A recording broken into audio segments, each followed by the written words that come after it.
Yo, what's going on, guys? It's your boy Simp here, and what I've got for you guys today is something different. It's a Black Ops 4 settings video.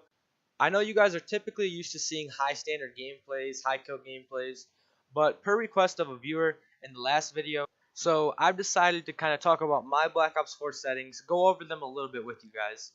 Maybe you guys will implement them in and see if it'll help you out with your gameplay. Personally, these are what I feel are the best Black Ops 4 settings today. Just a real fast disclaimer, I'm showing my stats just to make sure you guys understand you're not getting a review from somebody that hasn't been playing the game that much. I have 8 days and 14 hours played so far.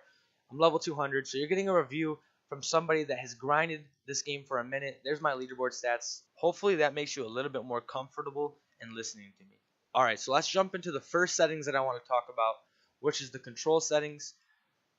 For my look sensitivity horizontal, I am using 6, and for my look sensitivity vertical, I am using 5. My up and down sensitivity is a little bit slower because that's how you hit your headshots, and I want to be a little bit more accurate in those senses. I'm sure most of you guys have your controller vibrations turned off, but if you don't already, make sure you do have it turned off. Back when I first started playing Call of Duty in Modern Warfare 3, I used to have controller vibration on, and looking back at it, I understand why I was so bad at that game. Alright, so moving on to the next setting, which is my button layout, which is stick and move. This is actually probably one of the most important settings within this video. If you don't have a scuff, this is probably the next best thing to a scuff. It's the button layout, stick and move. You actually jump with your right analog stick, so you don't even have to stop aiming to take your thumb off the stick. I remember when I didn't play with this layout, I used to have to take my thumb off of the analog stick and click X to jump. But if you run with this setting, you can actually just jump with your analog stick and aim in the air at the same time. It's basically like you're using a scuff. If you don't have a scuff, stick and move is the next best thing. Now moving down to the buttons that I use to fire my weapon, L1, R1. I'm using flipped because I'm actually a PlayStation 3 player.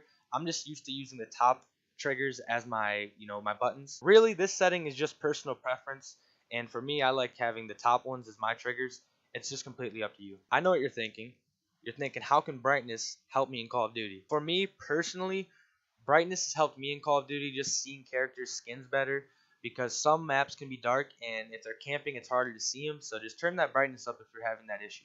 Touching on a few audio settings that I feel like can help you guys out. Mine actually got reset, but I use the Super Crunch audio preset setting. It helps me soundboard when I'm using dead silence or not really. It's just a really, really overpowered Super Crunch setting. As long as you have a good headset, this will help you out. It'll kind of help you build an awareness for where the enemies are on the map. The music volume and voice volume settings are more personal preference for me. I have my voice volume cranked a little bit down so I can hear enemy footsteps and things like that louder in the game. And I have my music volume cranked all the way down because when you load on to multiplayer, it's just kind of annoying to hear that music playing in the background. Personally, I turn it off because I don't like listening to it. So that's been my best Black Ops 4 settings video. I hope this video can help you out a little bit. If you're not subscribed already, make sure you hit the subscribe button down below. Make sure to also hit that like button. And other than that, guys, it's me, your boy Simp. I'm signing out. See you.